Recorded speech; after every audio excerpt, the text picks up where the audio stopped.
Samsung company की launching 1938 में की गई थी, जो कि स्टार्टिंग में तो सिर्फ लोकल सामान जैसे नूडल, हरी सब्जी और सूखी मछली बेचा करती थी। लेकिन उस टाइम पर किसी को अंदाजा तक नहीं था कि सैमसंग दुनिया की टॉप कंपनी मानी जाएगी, क्योंकि सैमसंग हम सबके सोच से भी ज्यादा चीजों का मैन्युफैक्चरिंग करती है, जैसे कि ऊंची ऊंची बिल्डिंग, हॉस्पिटल्स, हाई टेक्नोलॉजी वाली रोबोट और यहाँ तक कि दुनिया की सबसे ऊंची इमारत बुर्ज खलीफा भी सैमसंग द्वारा ही बनाया गया है।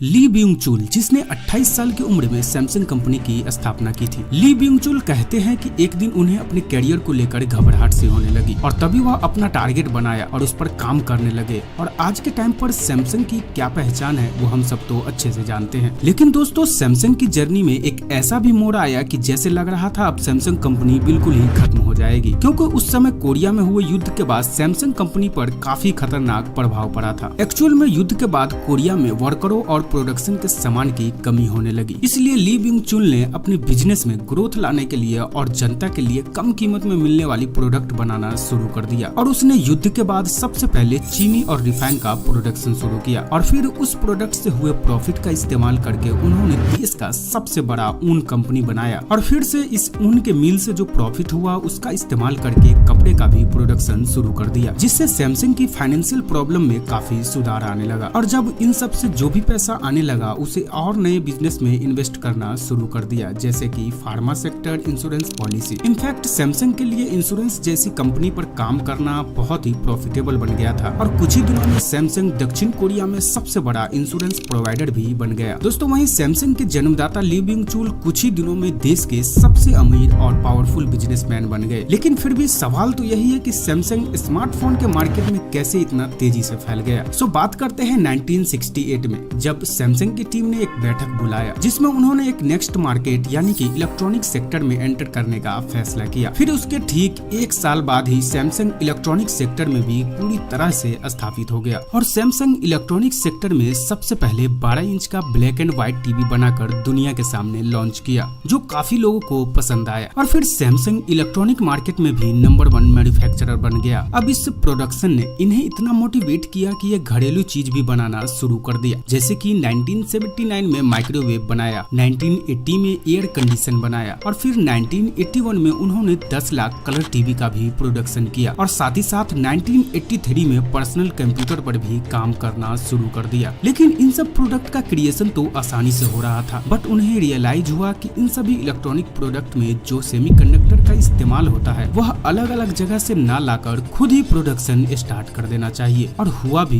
वही। सैमसंग ने एक सेमीकंडक्टर कंपनी खरीदी और तब उन्होंने न केवल सेमीकंडक्टर चिप्स का अपने प्रोडक्ट में उपयोग किया बल्कि इंटरनेशनल लेवल पर भी सेल भी करना शुरू कर दिया, जिसमें एप्पल जो एक फेमस ब्रांड है वो भी सैमसंग कंपनी का ही सेमीकंडक्टर चिप्स अपने आईफोन में इस्तेमाल करती है। दोस्तों, अब सैमसंग के इन सभी मास्टरमाइंड प्लान में एक और चौंकाने वाली बात है कि सैमसंग ने ऐसा प्रोडक्ट बनाया है जिसके बारे में ज्यादातर लोग को पता भी नहीं है, जैसे कि सैमसंग हेवी इंडस्ट्रीज नाम का बड़ा जहाज भी बनाया है। अब इतना ही नहीं बल्कि सैमसंग कंपनी का नाम कंस्ट्रक्शन सेक्टर में भी नंबर 1 पर आता है, जो कि रोड, बड़ा सुरंग, पुल और बड़ी फेमस बिल्डिंग भी बनाई है। और सबसे हैरानी की बात तो यह है कि दुनिया की सबसे ऊंची इमारत बुर्ज खलीफा भी सैमसंग ने ही बनाया है। और यही नहीं, बुर्ज खलीफा से पहले जो सबसे ऊंची इमारत थी उसे भी सैमसंग ने ही बनाया था। लेकिन अभी भी एक नॉर्मल लोगों को लगता है कि सैमसंग सिर्फ स्मार्टफोन की ही कंपनी है, जो कि बिल्कुल भी जस्टिफाई नहीं है, क्योंकि सैमसंग कंपनी का इन्वेस्टमेंट हेल्थ सेक्टर में भी बहुत बड़े लेवल पर है, जिसमें यूनिवर्सिटी और हॉस्पिटल भी शामिल है, जिसे सैमसंग मेडिकल सेंटर के नाम से जाना जाता है। दोस्तों, वहीं बात करते हैं जब कोरिया में युद्ध खत्म हुआ तब बड़े बिजनेसमैन का डाउनफॉल हो गया। तब वहाँ की सरकार युद्ध में हुए नुकसान से छुटकारा पाने के लिए कोरिया के बड़े बिजनेसमैन को अपने तरफ से फाइनेंशियल सपोर्ट देने लगे और हर उस चीज पर छूट देने लगे जिस पर इन बिजनेसमैन को टैक्स देना पड़ता था, ताकि इन सभी कंपनी को फिर से ग्रो करना काफी आसान हो जाए। अब जैसे ही सैमसंग ने इलेक्ट्रॉनिक जैसी बड़ी मार्केट पर काम करना शुरू किया, कोरिया की सरकार जापान जैसे कई देश से इलेक्ट्रॉनिक पर बैन लगा दिया, ताकि कोई भी विदेशी इलेक्ट्रॉनिक प्रोडक्ट कोरिया बेच ही न सके और मजबूरन वहाँ के लोगों को अपने ही देश का ब्रांड यूज करना पड़ा। और ऐसी कठिन समय में सैमसंग उस समय की सबसे बड़ी कंपनी थी, जिससे सरकार को काफी उम्मीद थी, जिसे सरकार द्वारा दिए गए सभी ऑफर का सबसे ज्यादा फायदा सैमसंग को हुआ। और सैमसंग को इसी डिमांड की वजह से सैमसंग के जन्मदाता संवाददाता ली बिंग चुल और कोरिया की सरकार के बीच काफी मजबूत दोस्ती भी हो गई थी, जिसकी वजह से सरकारी बैंकों ने कोरिया सरकार की वजह से सैमसंग को काफी कम इंटरेस्ट पर लोन देने लगे। अब कोरिया के जो छोटे बिजनेसमैन थे उन्हें प्रॉब्लम का काफी सामना करना पड़ रहा था, क्योंकि कोरियाई गवर्नमेंट सैमसंग को सपोर्ट करके फाइनेंशियली इतना मजबूत बना दिया था जो किसी भी छोटे स्टार्टअप कंपनी को बर्बाद कर सकती थी। और एक हिसाब से ये कहा जाए तो बिल्कुल भी ठीक नहीं था, क्योंकि कोरिया सरकार के लिए किसी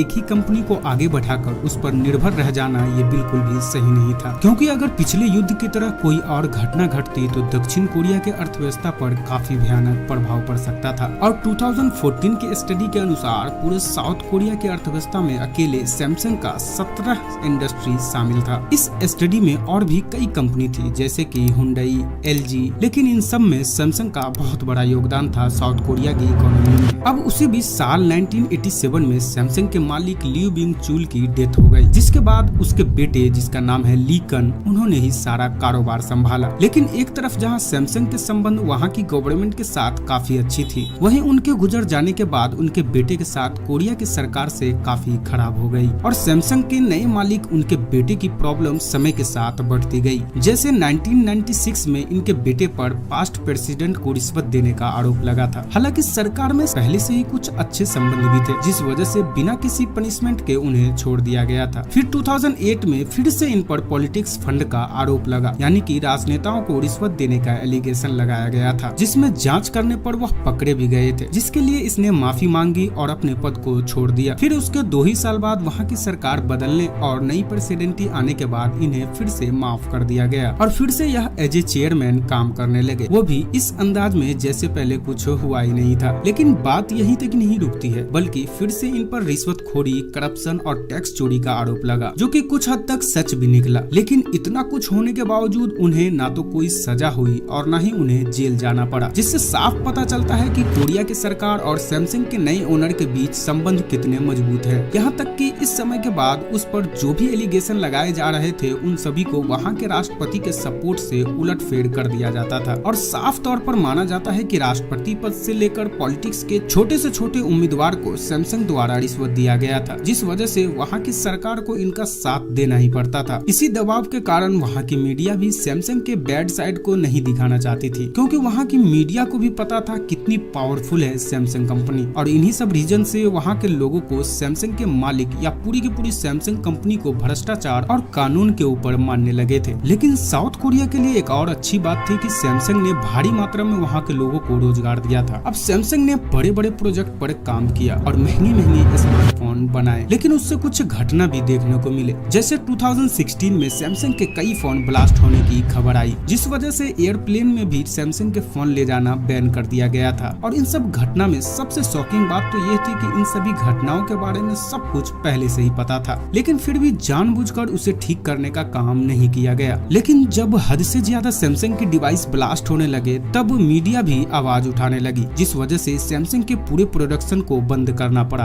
और उसके बाद जो दोबारा से बनाए गए डिवाइस थे उनमें भी सेम ओवरहीटिंग जैसी प्रॉब्लम होने लगी, जिससे सैमसंग के ओनर का रिस्पॉन्स आया कि यह सिर्फ बैटरी की वजह से हो रहा है। लेकिन असलियत में सैमसंग के इंटीरियर डिजाइन में ही प्रॉब्लम पाई गई थी और इसी का फायदा उठाते हुए एप्पल ने इन पर और कई तरह के एलिगेशन लगाने लगे। जैसे कि कुछ समय पीछे जाए तो साल 2011 में एप्पल ने सैमसंग पर केस किया था और उनका कहना था कि सैमसंग एप्पल के डिजाइन को कॉपी किया है। और बात केस तक ही नहीं रुका, बल्कि खुद स्टीव जॉब्स सरेआम सबके सामने आकर सैमसंग को नकलची कहा था। लेकिन तब से सैमसंग की टीम ने कुछ अलग और सबसे अच्छा बनाने के लिए काम करना शुरू कर दिया और तभी बनकर तैयार हुआ गैलेक्सी नोट सीरीज, जिसमें कई नई फीचर्स के साथ लॉन्च किया गया था और फिर से बिना किसी टेस्टिंग के लाखों फोन दुनिया भर में बेच दिया और इसकी मार्केटिंग पर भी बड़ी मात्रा में पैसा इन्वेस्ट किया गया था। और जैसा कि सैमसंग के लिए पहले से ही ओवरहीटिंग और ब्लास्ट जैसी प्रॉब्लम हो रही थी, एक बार फिर से वही प्रॉब्लम शुरू होने लगी, जिसे छिपाने के लिए काफी कोशिश भी की गई थी। एग्जाम्पल के लिए जब लोगों ने यूट्यूब पर इस डिवाइस के बारे में गलतियां बताने लगे और एक्सपोज वीडियो बनाने लगे तो उसे भी काफी दबाव मिलने लगा। लेकिन इतना सब होने के बावजूद सैमसंग की टीम हार नहीं मानी और फिर सभी प्रोडक्ट को हाई लेवल सिक्योरिटी के साथ फुल टेस्टिंग से प्रोड्यूस करना शुरू कर दिया। गूगल, माइक्रोसॉफ्ट और एप्पल की तुलना में यह काफी ज्यादा नाम कमा चुके हैं और इसमें कोई शक नहीं है कि सैमसंग आने वाले समय में इसी तरह मार्केट में नए फोन को इंट्रोड्यूस करती रहेगी।